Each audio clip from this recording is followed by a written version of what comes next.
On October 19th, 1999, Vince McMahon would take the world's largest wrestling company, the WWE, public. What if this set off a chain of events that started All Elite Wrestling? What if I told you the wrestling world was about to change forever?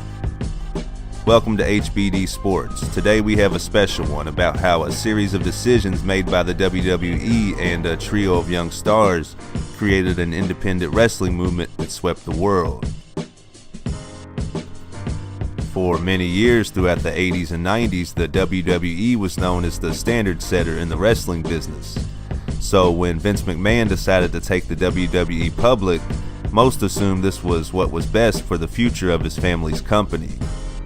Linda McMahon was quoted as saying, "Our move to the New York Stock Exchange positions the WWE among the premier businesses on the world's most prestigious exchange."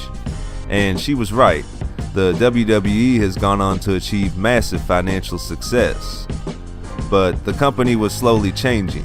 In July of 2008, the WWE decided to make all of their content PG. And WWE's once edgy programming began to look more predictable by the year. I can understand why the company made this move.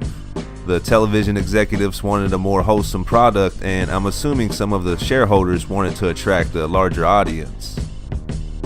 For the safety of their athletes, another thing the WWE did was ban a number of high-risk maneuvers. While safer, this created an environment where there was now limits on how creative their talent could be in the ring.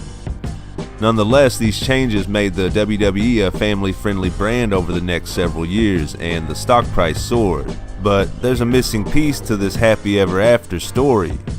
Many fans were left behind by the gradual move to PC programming. So whatever happened to them? Independent wrestling promotions have been around for almost 100 years. Currently, promotions like NJPW and ROH are staples for the fans of higher risk and strong style wrestling. These promotions are too numerous to list, but many do an amazing job with their shows. Despite having so many options for wrestling, there hasn't been a true mainstream alternative to the WWE.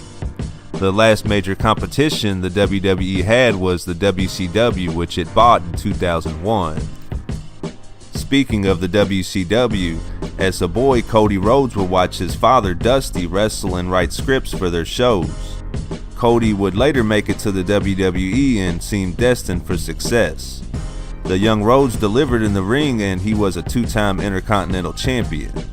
In 2014, it was decided that Cody would be repackaged as a new character named Stardust, one that would play off his older brother's character named Goldust. Rhodes seemed unhappy with the direction of his career and said that he pleaded with the WWE creative team, but was ignored. In 2016, Rhodes asked for his release from the company. This set Cody on his own path with destiny. Rhodes would bet on himself and wanted to be himself in the ring. Across the country in Rancho Cucamonga, California, a pair of brothers also like to do things their own way. Matt and Nick Jackson, later known as the Young Bucks, were starting to make a name for themselves in and out of the ring. From 2004 to 2009, the Jackson brothers owned the successful independent brand High Risk Wrestling. In 2009, the Young Bucks would begin wrestling with the independent promotion Ring of Honor Wrestling. Since then, the Young Bucks have gone on to achieve success many thought wasn't possible without the backing of the WWE's machine. By 2014, the WWE was busy launching their own network. With room for new programming, they turned their developmental operation into an edgier brand of its own. NXT's programming had a fresh feel to it. The programming was on their own network, so this allowed the WWE the freedom to create a product that appealed to fans of riskier wrestling. It also gave the WWE flexibility. They could now scour the world for talent to stow away until the time was right to call them up to Raw or SmackDown. Despite the success of the NXT, hardcore wrestling fans yearned for something more, something fresh. By May of 2017, Cody Rhodes already had dreams of doing something monumental in the back of his mind.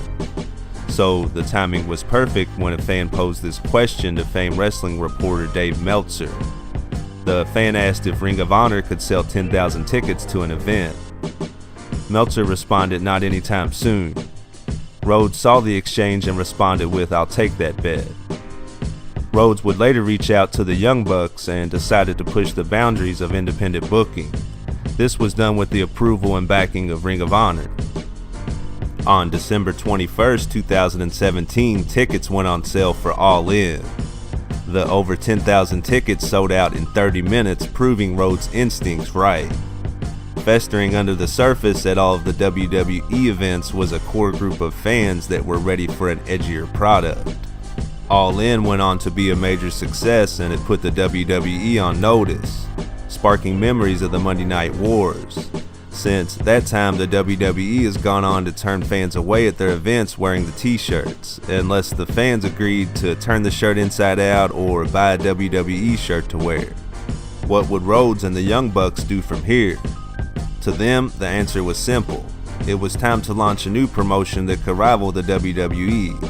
I mean, after all, the Jacksons had already ran a successful independent promotion. Rhodes also had the knowledge passed on from his father and his own experiences to draw from. A few months later, Rhodes and the Bucks would hook up with billionaire investor Shahid Khan, and in 2019, All Elite Wrestling was unveiled to the world. I understand that wrestling promotions have existed since the dawn of the sport. TNA also did a pretty good job working with what budget they had. But All Elite Wrestling feels different. AEW also has the financial backing and star power to bring their product to a global audience. My opinion is that the events that took place in 1999 laid the foundation for a movement that is about to sweep the world. A movement that wrestling legend Chris Jericho could even get behind. What do you think? Did the events that happened on October 19th, 1999 forever alter the course of wrestling history? Did the gradual watering down of the WWE product leave fans wanting something different? Or are the series of events that unfolded coincidental and unrelated? Thank you for watching this video until the end. Please like and subscribe for more awesome content. I would also love to know your thoughts below in the comments.